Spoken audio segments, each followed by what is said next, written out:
Little Red Riding Hood. Once upon a time, there lived in a certain village a little country girl, the prettiest creature ever seen.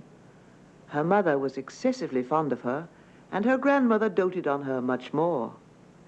This good woman made her a little Red Riding Hood, which became the girl so extremely well that everybody called her Little Red Riding Hood. One day her mother, having made some custard, said to her, "Go, my dear, and see how thy grandmamma does, for I hear she has been very ill.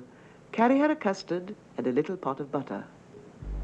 Little Red Riding Hood set out immediately to go to her grandmother, who lived in another village.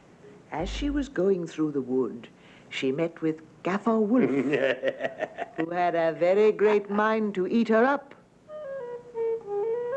But he durst not, because of some faggot makers hard by in the forest.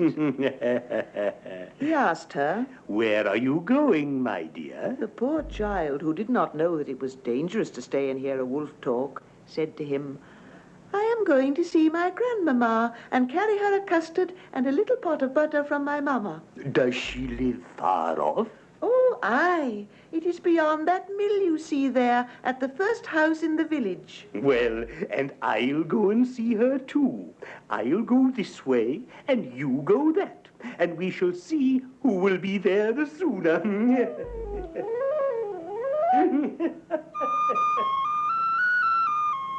The wolf began to run as fast as he could, taking the nearest way, and the little girl went by that farthest about, diverting herself in gathering nuts, running after butterflies, and making nosegays of such little flowers as she met with.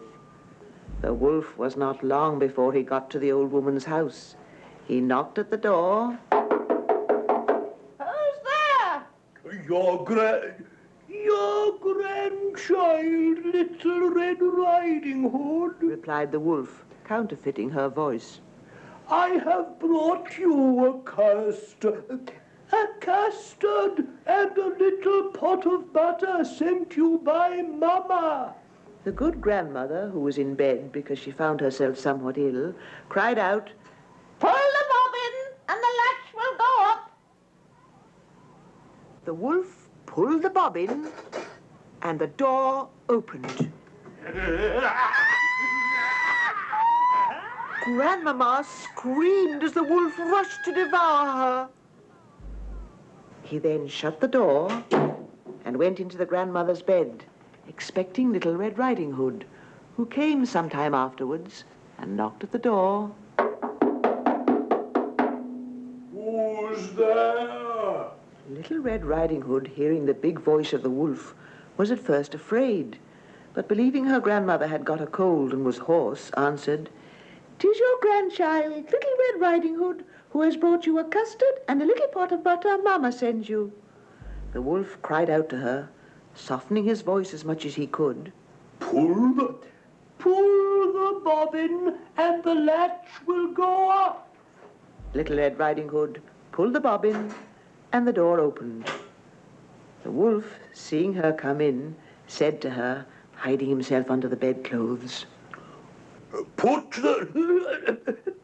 the custard and the little pot of butter upon the stool and come closer, my dear."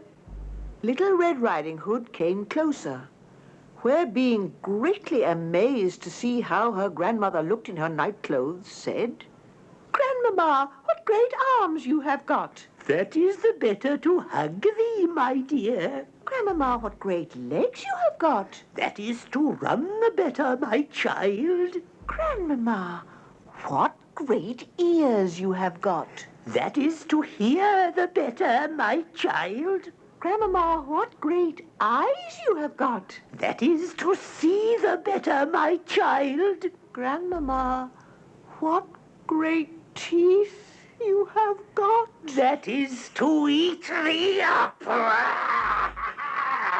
And saying these words, this wicked wolf sprang out of bed and was going to eat her all up. when suddenly the door burst open and in came a woodcutter with a big axe in his hands. The wolf, who was really a coward, leaped out of the window and ran away howling. Then through the doorway came Grandmamma, who had escaped from the wolf. And it was she who had found the woodcutter who saved little Red Riding Hood.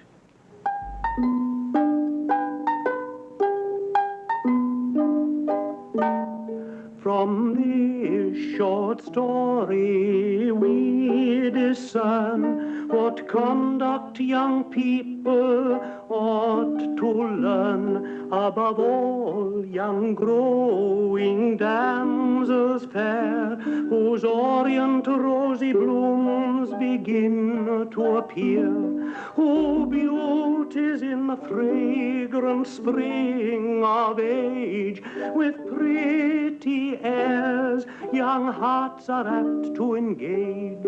Ill do they listen to all sorts of tongues that lure and enchant them like siren songs.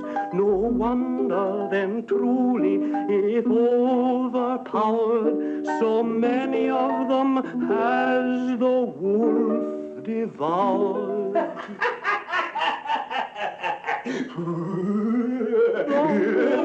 I say, for wolves to sure there are of every sort and every character, with soft language and complacence wondrous sweet, they follow young ladies along the street. Even into their very houses they ogle and prance, with artful cajoling and languishing glance. Yet are these wolves, who does not see, most dangerous of all wolves they be.